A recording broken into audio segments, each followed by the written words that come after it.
কি? আমি বলবো বিনিয়োগ। 2 নাম্বার কি? আমি বলবো বিনিয়োগ। 3 নাম্বার কি? আমি বলবো বিনিয়োগ। বিনিয়োগ না হলে সেটা আত্মকর্মসংস্থান হোক, সেটা চাকরির জন্য ক্রিয়েট করা হোক, সেটা কোনোদিনও আমরা সফল হতে পারবো না। এই জন্য বিএনপির রাজনীতি কিন্তু শহীদ প্রেসিডেন্ট জিয়াউর রহমান সাহেব শুরু করেছেন, সেখান থেকে শুরু করেছে। মুক্ত বাজার অর্থনীতি সকলের জন্য, অর্থনীতিতে আমি যেটা আগে বলেছি গণতন্ত্রায়ন, ডেমোক্রেটাইজেশন অফ ইকোনমি, যেভাবে আমরা রাজনীতিতে গণতন্ত্রের কথা বলছি, অত্যন্ত গুরুত্বপূর্ণ। এবং সেটা না হলে বাংলাদেশে বিনিয়োগ,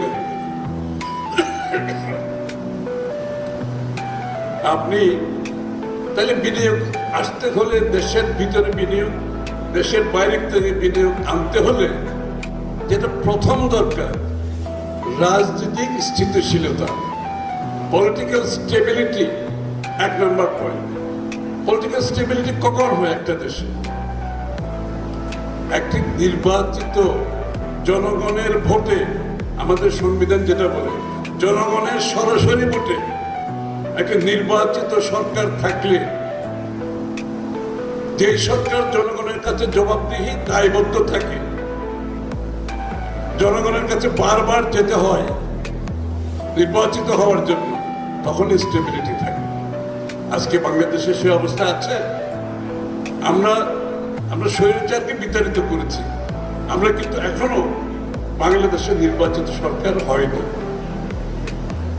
বাংলাদেশের জনগণের কাছে জবাবদিহি কোনো সরকার হয়নি। যতক্ষণ সেটা না হবে ততক্ষণ পলিটিক্যাল স্টেবিলিটি, রাজনৈতিক স্থিতিশীলতা আসবে না, ততক্ষণ বিনিয়োগ হবে না, দেশের মধ্যে হবে না, দেশের বাইরে থেকে হবে না। আমরা তো বিনিয়োগের অনেক সার্কাস দেখতে পাচ্ছি, দুঃখের সাথে বলছি। আমি বিনিয়োগের সার্কাস দেখছি না, আমরা কত সার্কাস দেখতেছি বিনিয়োগে। আমার কথাগুলো অনেকের অনেক সময় করা কঠিন হয়ে যায়, কি করবো না বলেও পারে না।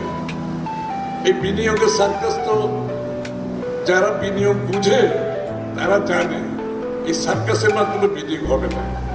বিনিয়োগ হতে হলে বাংলাদেশে নির্বাচিত স্থিতিশীল সরকার হতে হবে, তখনই বিনিয়োগকারীরা আশ্বস্ত হয় এবং সেই সরকারের পলিসি দেখে, সেই সরকারের অ্যাটিটিউড দেখে, মনোভাব দেখে বিনিয়োগ করে তো